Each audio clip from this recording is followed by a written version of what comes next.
mucho para hablar con respecto a este tema. Pero dice Efesios capítulo 4, versículo 1, dice, habla el apóstol Pablo acá, dice, yo pues, preso en el Señor, es decir, esta carta la está escribiendo mientras estaba en la cárcel, dice, os ruego que andéis como es digno de la vocación con que fuisteis llamados.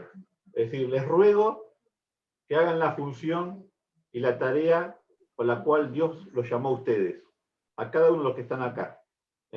Hay algo que nosotros tenemos que desarrollar, una vocación, un trabajo, algo natural, porque la vocación no solo es trabajar, sino es algo natural de la persona, naturalmente desarrolla ese trabajo. ¿Sí?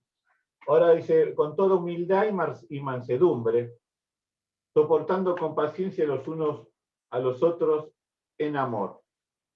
Vamos a saltar al versículo 11. Y él mismo, cuando dice y él mismo, se está refiriendo a Jesús, ¿no? Dice, y Jesús, sería básicamente decir lo mismo así, y Jesús constituyó a unos apóstoles,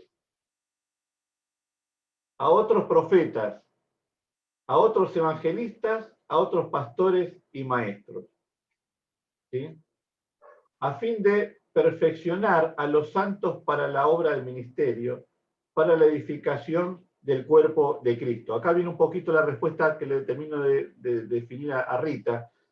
¿Cuál es la característica del apóstol? ¿No? Algo así era lo que tiene que hacer realmente. Bueno, es perfeccionar a los santos, perfeccionar a la iglesia, ¿sí? Para la obra del ministerio. Sí. Para la edificación de la iglesia, porque el cuerpo de Cristo no es nada más y nada menos que la misma iglesia. Entonces, todos los ministerios tienen que ser para perfeccionar a los santos, para el crecimiento de la iglesia, para el desarrollo de la misma, para la enseñanza. Entonces, el apóstol como enviado, el profeta como profeta, él viene y profetiza, da la profecía.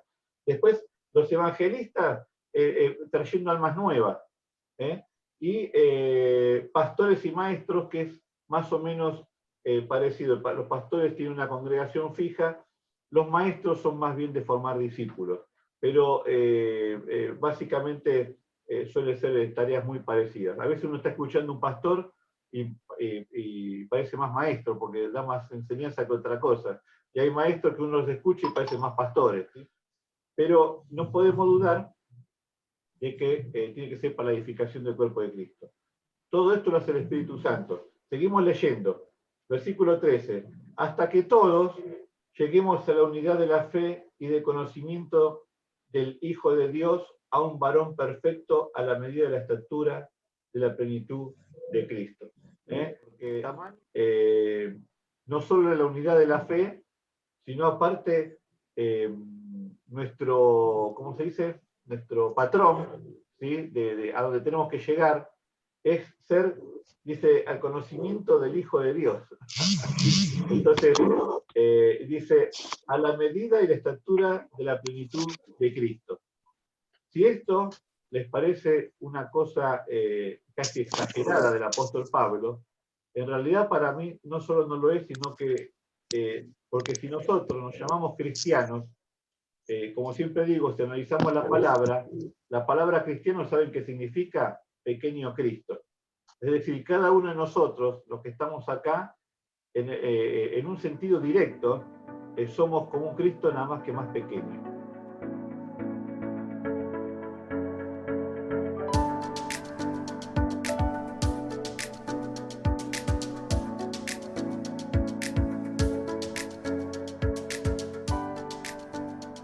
Así que lo que está diciendo Pablo acá tiene que ser alcanzable, tiene que ser nuestro propósito también. El versículo 14 dice, para que ya no seamos niños fluctuantes, llevados por donde quiera de todo viento de doctrina, por estratagema de hombre para que para engañar emplean con astucia las artimañas del error. Bueno, acá un poco por eso quería arrancar diciendo quiénes son los apóstoles que hoy se presentan. ¿Quién es la gente que estamos escuchando? ¿Cuál es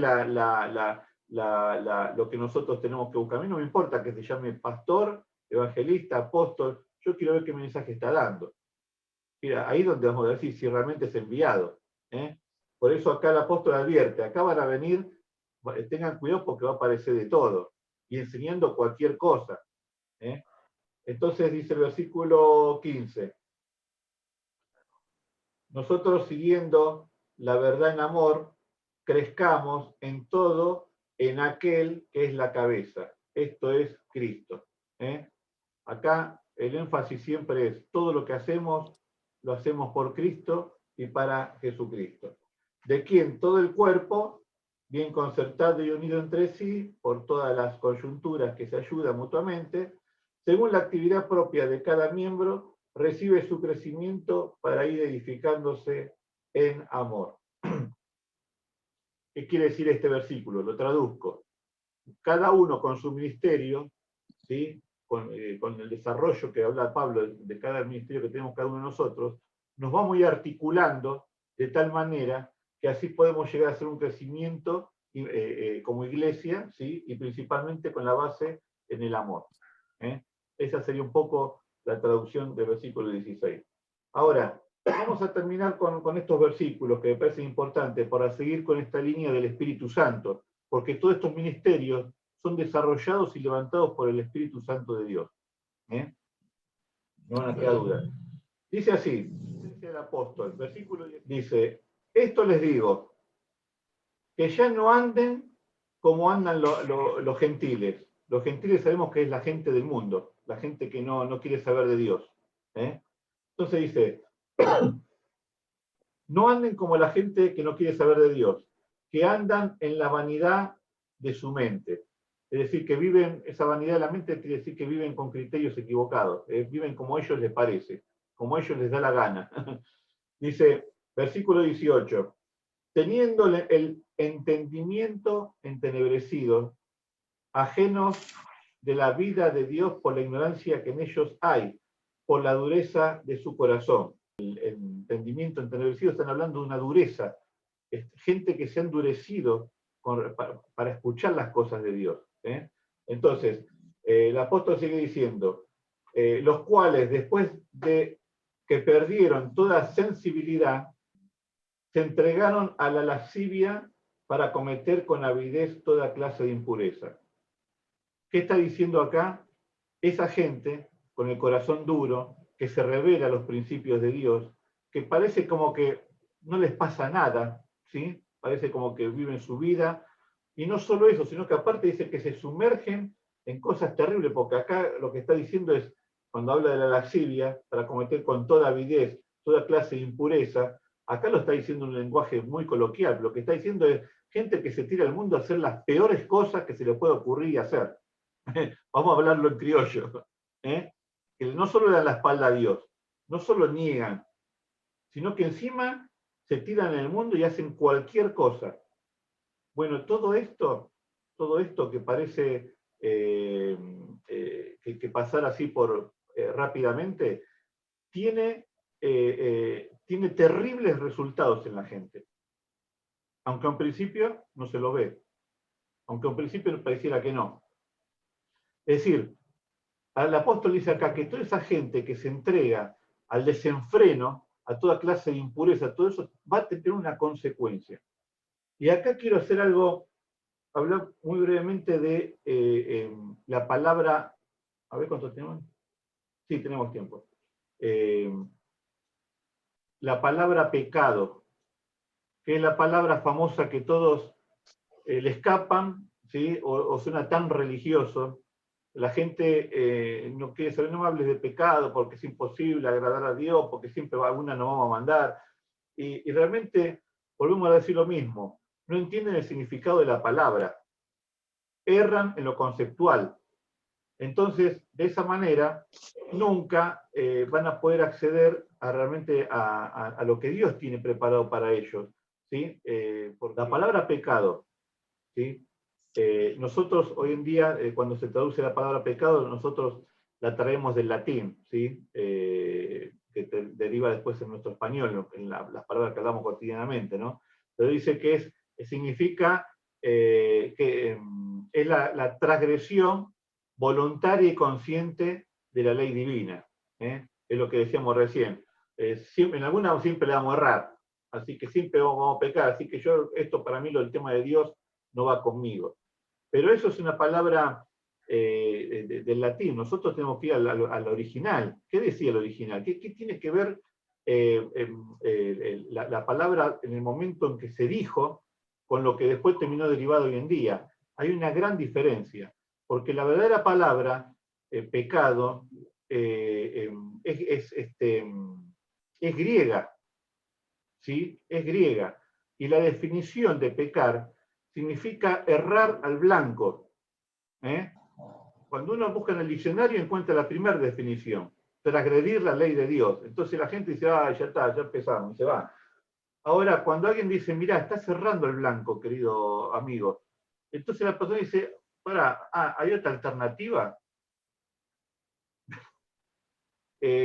Una cosa es decirte, mirá, vos siempre le vas a cerrar el blanco, porque la primera definición es verdad. Si uno se presenta con que es la transgresión voluntaria y consciente de las cosas divinas de Dios, de la ley divina de Dios, erramos todos, ¿sí? Estamos todos en pecado, ¿sí?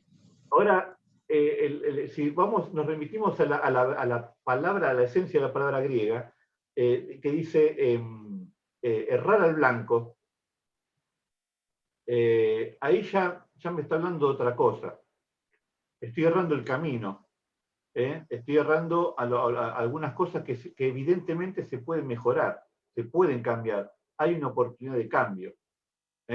Y ahí se hace más accesible a llegar al amor de Dios, de esta manera. También después hay otra palabra parecida, siempre en el griego, por eso siempre digo, vayamos al original. Dice que es parábasis. Es otra palabra parecida a la primera, la que dijimos pecado, pero esta es parábasis, que en realidad significa algo parecido. Dice, cruzar una línea prohibida. Es decir, nosotros tenemos un camino. Ahora, hay ciertos lugares que no conviene cruzar. Ahora, cuando uno lo plantea de esta manera, que Dios te dice, mirá, podés comer de todos los árboles, pero menos de uno, ¿sí? No suena tan imposible.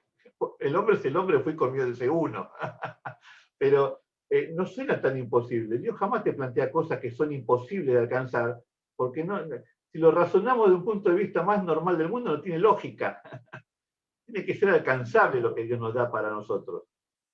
Entonces, ya cuando uno habla de pecado de esta manera, no nos queda otra cosa que empezar a entender de que todos la ley y todo lo que nosotros aprendemos a través de la palabra son simples carteles que nos dicen, cuidado, si vos vas por acá, vas a tener tal resultado.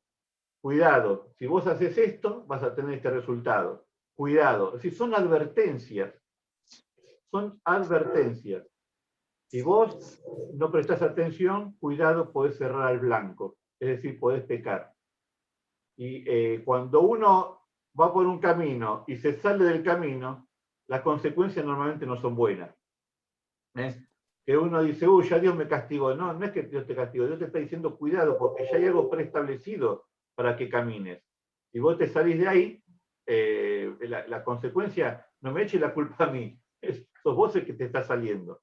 Apuntá mejor, enderezar el camino. ¿Y cómo voy a enderezar el camino? Yo, por las señales. ¿Y las señales cuáles son? Mi ley. La ley, la palabra de Dios.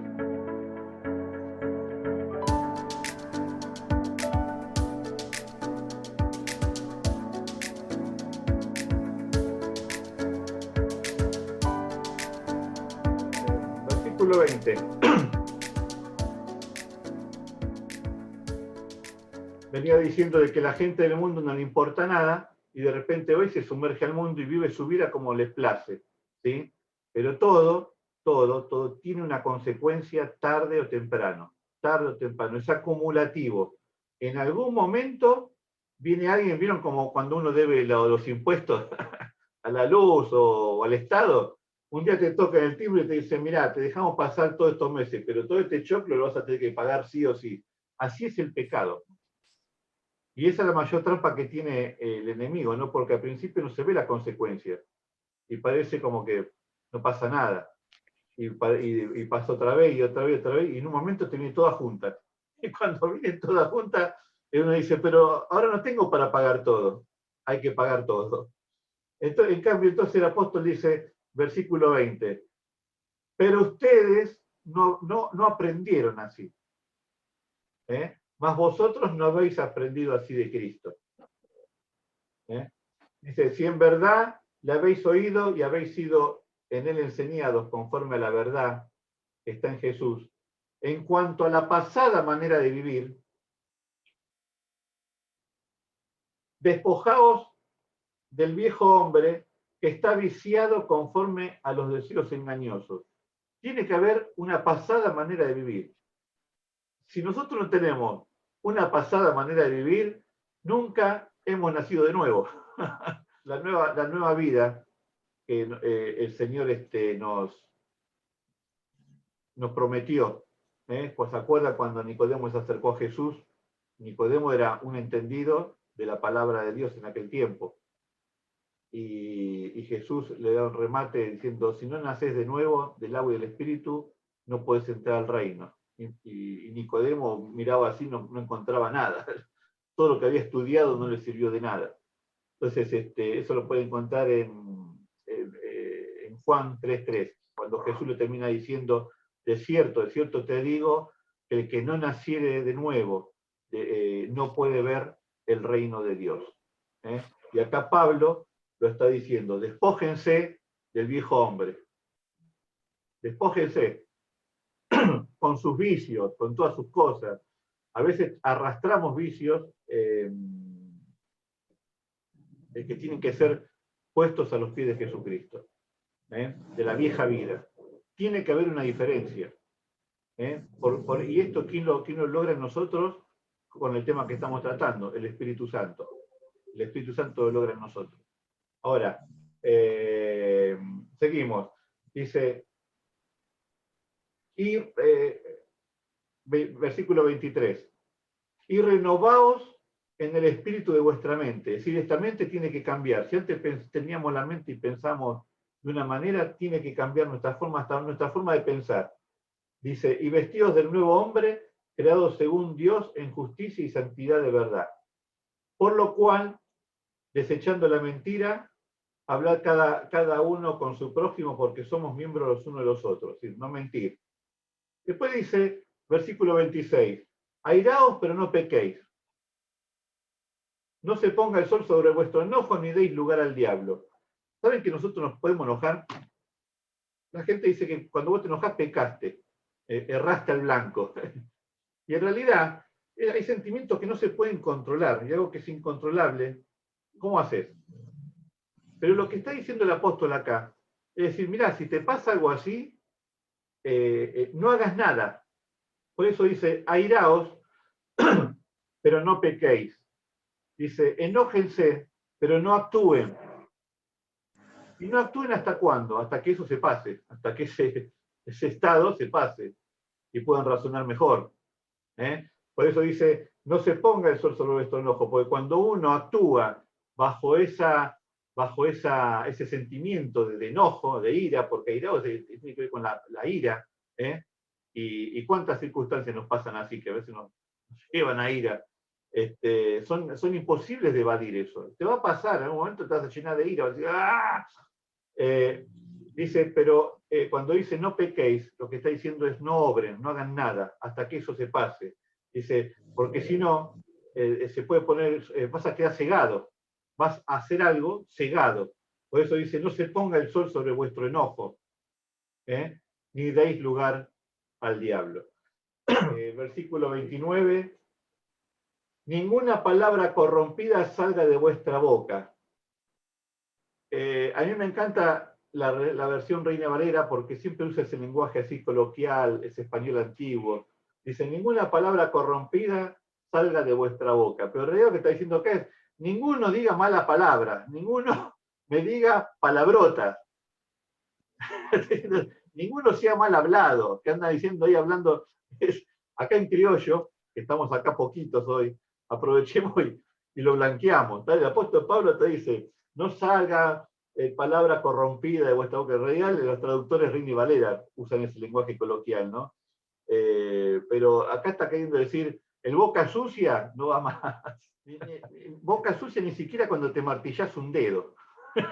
Uno está pum, ¡ay! Y sale. No. Ni cuando conducís el coche. Eso no saben ustedes lo que me cuesta a mí. A veces Jorge manejar también todo lo que manejan. Yo me agarro la cabeza, ¿no? Y ahí empiezo, me da ganas de decir, bajar la ventanilla, lo hacíamos antiguamente. Bajar así, sí, circunciso, gritarle, por lo menos algo hay que gritarle. Y no, porque el Señor nos está diciendo acá, estas pequeñas cositas. ¿Saben por qué el apóstol lo dice? Porque en realidad se está enseñando a vivir una vida en el Espíritu. Y empieza con lo cotidiano. El apóstol Pablo, una persona que se decía, de los pecadores, yo soy el primero. Es decir, si se los digo es porque yo realmente me considero el peor de ustedes y les transmito simplemente mi conocimiento. Fíjense desde qué punto de humildad que lo hacen, ¿no es cierto? A mí me cuesta cuando escucho al presidente.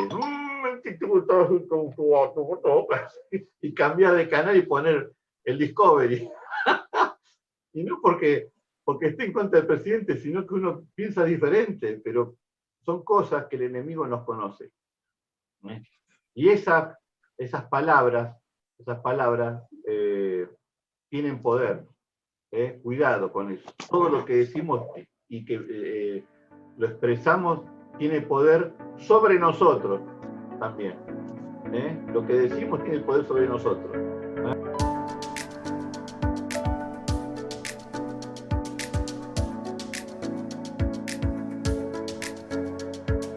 Así que bueno, sigamos, ya terminamos.